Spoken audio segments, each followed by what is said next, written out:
चल रहा है। कार्यक्रम समापन के बाद सबको अपने अपने घर जाना है, तो इसलिए ज्यादा बात मैं नहीं करूंगा। आप लोग बस आधा घंटा शांति के साथ बैठिए और एक सुनने सुनाने का माहौल पैदा कीजिए।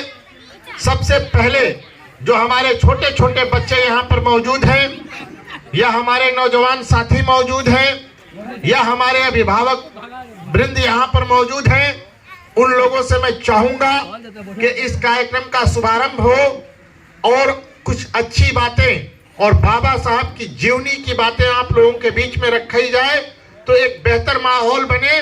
तो इसलिए जिस माँ भारती की सेवा में बाबा साहब भीमराव अंबेडकर ने अपने पूरे जीवन को समर्पित कर दिया, सबसे पहले उस माँ भारती का जयकारा हो जाए।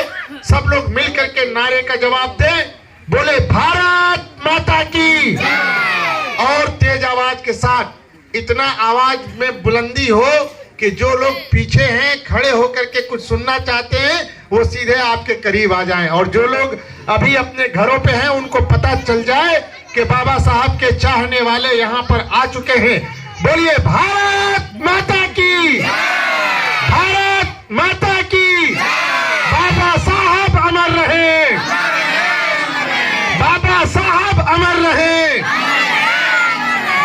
मेरे साथियों, आज बाबा साहब की 67वीं पूर्ण तिथि है और हर जगह, चाहे वो भाटपारानी हो, चाहे वो लार हो, चाहे वो सलेमपुर हो, चाहे वो देवरिया हो, चाहे वो गोरखपुर हो, चाहे वो महाराजगंज हो, चाहे वो बस्ती हो, सिद्धार्थ नगर हो, संत कबीर नगर हो, कोई भी जिला हो, और जिले की बात छोड़िए, चाहे यूपी हो, बिहार हो, चाहे वो कर्नाटक हो, केरल हो, चाहे वो आंध्रा हो, चाहे वो गुजरात हो, चाहे वो दिल्ली हो, और दिल्ली की भी बात छोड़ दीजिए, मैं तो यहां तक कहता हूं कि जहां जहां भारत माता के सपूत मौजूद हैं और मां भारती के चाहने वाले मौजूद हैं, और जहां जहां बाबा साहब की कृति फैली हुई है, आज वहां वहां हर कोने में, हर गोसे में, हर सूबे में, हर राज्य में, हर जिले में, हर शहर में, हर नगर पंचायत में, हर वार्ड में बाबा साहब की तस्वीर लगा करके उनके चाहने वाले अपने श्रद्धा सुमन को अर्पित करने का काम कर रहे हैं। सब लोग अपनी खराजे अकीदत पेश कर रहे हैं। क्यों? क्या बात है कि आज एक तस्वीर के आगे पूरा भारत नतमस्तक हो गया है? आखिर क्या कारण है कि आज चाहे वो कांग्रेस का नेता हो, चाहे वो बहुजन का नेता हो, चाहे वो समाजवादी पार्टी का नेता हो, चाहे वो भारतीय जनता पार्टी का नेता हो, जिन भी नेताओं को देखिए तो सब के सब लोग आज बाबा साहब की जय जयकार करने में लगे हुए हैं। मेरे साथियों, उसकी एकमात्र वजह यही है कि बाबा साहब ने जो कारनामा अंजाम दिया है, वो कारनामा भारत के इतिहास में किसी दूसरे सपूत ने वो कारनामा अंजाम नहीं दिया। मेरे साथियों, बातें बहुत सारी हैं, अगर उन तमाम बातों पे अगर एक एक बिंदु पे चर्चा की जाए तो वक्त काफी लगेगा। मैं आप सभी लोगों का ज्यादा वक्त नहीं लेना चाहूंगा। संक्षेप में ये बताना चाहूंगा कि जब इस देश को अंग्रेजों ने अपना गुलाम बना लिया तो देश को आजाद कराने के लिए हमारे तमाम सपूतों ने अपनी बेशकीमत शहादत पेश की है। चाहे वो हिंदू हो, चाहे वो मुसलमान हो, चाहे वो सिख हो, चाहे वो ईसाई हो, सभी लोगों ने अपनी शहादत दे करके माँ भारती को गुलामी की जंजीरों से आजाद कराने का काम किया। सन 1947 को हमारा देश आजाद हुआ है, और 1947 को जब हमारा देश आजाद हो गया और अंग्रेजों का झंडा उतार करके जब तिरंगा झंडा लहरा दिया गया, और जब उसके बाद इस देश के प्रथम प्रधानमंत्री पंडित जवाहरलाल नेहरू जी ने देश के प्रथम प्रधानमंत्री के रूप में शपथ ले लिया, तो शपथ तो ले लिया, आजादी तो मिल गई, लेकिन आप लोग जानते हैं कि एक आजाद देश को चलाने के लिए एक नियम की जरूरत होती है, कानून की जरूरत होती है, संविधान की जरूरत होती है, और हमारा वही संविधान सन 1950 ईस्वी में लागू हुआ 26 जनवरी को, और 26 जनवरी को हम लोग 15 अगस्त 1947 को स्वाधीनता दिवस मनाते हैं, और 26 जनवरी 1950 को हम लोग अपना गणतंत्र दिवस मनाते हैं। क्यों मास्टर साहब, सही है? क्यों? क्योंकि इसी दिन हमारा संविधान लागू हुआ। उस संविधान को लिखने का काम किसने किया? बाबा साहब भीमराव अंबेडकर ने, हमारे तमाम भारतीय जनता पार्टी के नेता मंचासीन हैं, हमारे तमाम लोग यहाँ पे मौजूद हैं। मैं एक छोटी सी बात बता करके आप लोगों के बीच से रुखसत हो जाऊं कि बाबा साहब भीमराव अंबेडकर ने वो संविधान लिखा, और जब संविधान लिखने की बात आई तो दिन रात एक करके वो बाबा साहब संविधान लिखने का काम कर रहे थे। अपने आप को परिवार से अलग कर लिया, अपने आप को पत्नी से अलग कर लिया, अपने आप को अपने पुत्रों से अलग कर लिया। रात का अंधेरा होता था, रात के अंधेरे में वो एक कमरे में बैठ जाते थे, चिराग जला लेते थे, चिराग जला करके वो अपना संविधान लिखना शुरू कर देते थे। मेरे साथियों, उनकी पत्नी थी रमाबाई और उनका एक बेटा था, उनको उसकी तबीयत बड़ी खराब थी, उनके पुत्र की तबीयत खराब थी, बहुत तेज बुखार था। बाबा साहब अपना दरवाजा बंद कर लेते हैं, संविधान लिखने का काम शुरू कर देते हैं। उनकी पत्नी दरवाजा खटखटाती है, कहती है कि जल्दी दरवाजा खोलिए और डॉक्टर को बुलाइए, आपके बेटे को बहुत तेज बुखार हो चुका है। तो बाबा साहब ने कहा कि मैंने अपने पुत्र को मां भारती के हवाले कर दिया है, ईश्वर के हवाले कर दिया है। इस वक्त मैं उससे जरूरी काम कर रहा हूं, मैं संविधान लिख रहा हूं। मेरे साथियों, कई मर्तबा उनकी पत्नी ने दरवाजा खटखटाया, बाबा साहब ने दरवाजा नहीं खोला।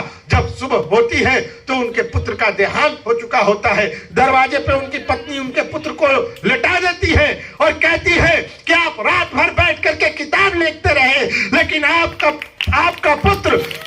पुत्र का देहांत हो गया, वो स्वर्गवासी हो गया। आपके पास इतनी फुर्सत नहीं थी कि आप डॉक्टर को बुला सके, अपने समय से अपने पुत्र का इलाज करा सके। और उनकी पत्नी रोने लगती है, लेकिन बाबा साहब के चेहरे पे अपने बेटे की लाश को देखने के बावजूद भी सिकन नहीं आती है। वो मुस्कुरा करके अपनी पत्नी से कहते हैं कि मेरी धर्म पत्नी, मेरा एक पुत्र मर गया तो क्या हुआ, मैं ऐसा संविधान लिख रहा हूं कि हजारों पुत्रों को नई जिंदगी मिल जाएगी, उनको नया जीवन दान मिल जाएगा। उनके लिए मैं काम कर रहा हूं। वो है बाबा साहब भीमराव अंबेडकर, और उनकी जन्म जयंती हम लोग मना रहे हैं मेरे साथियों। और ये भी कहना चाहता हूं कि मां भारती के लाल को सही मायने में अगर किसी ने सच्चा सम्मान देने का काम किया है तो वो भारतीय जनता पार्टी है, जिसने बाबा साहब भीमराव अंबेडकर जी को उनका उचित सम्मान दिया। कैसे? आज हमारे देश के सबसे शक्तिशाली नेता आदरणीय नरेंद्र मोदी जी स्पष्ट रूप में कहते हैं कि अगर आज पिछड़े समाज का ये नेता भारत के प्रधानमंत्री की कुर्सी पे बैठा है तो वो बाबा साहब भीमराव अंबेडकर के संविधान के बदौलत उस कुर्सी पे बैठा।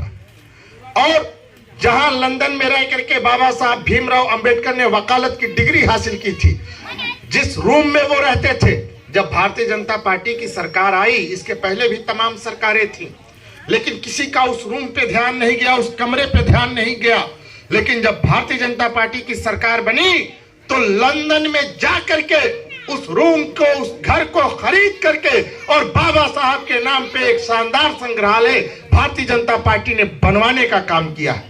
यहाँ बाबा साहब की जहां समाधि स्थल है मेरे साथियों, उस समाधि स्थल पर जाइए और जा करके देखिए शानदार प्रतिमा बाबा साहब की भारतीय जनता पार्टी के हमारे प्रधानमंत्री जी ने स्थापित करके और उस समाधि स्थल को और विकसित करके उसका सुंदरीकरण करके हमारे बाबा साहब को उचित सम्मान देने का काम किया। बाबा साहब का मिशन क्या था, बाबा साहब का पैगाम क्या था, बाबा साहब का उद्देश्य क्या था?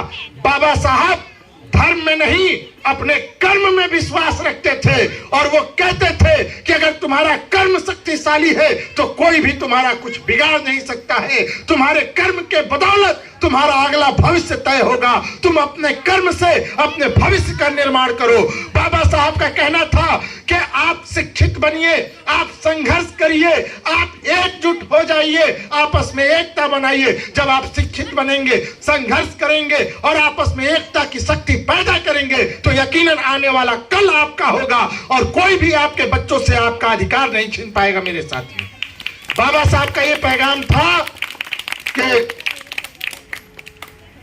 शेरनी का दूध पियो, शेरनी का दूध पियो और शेर जैसा दहाड़ो।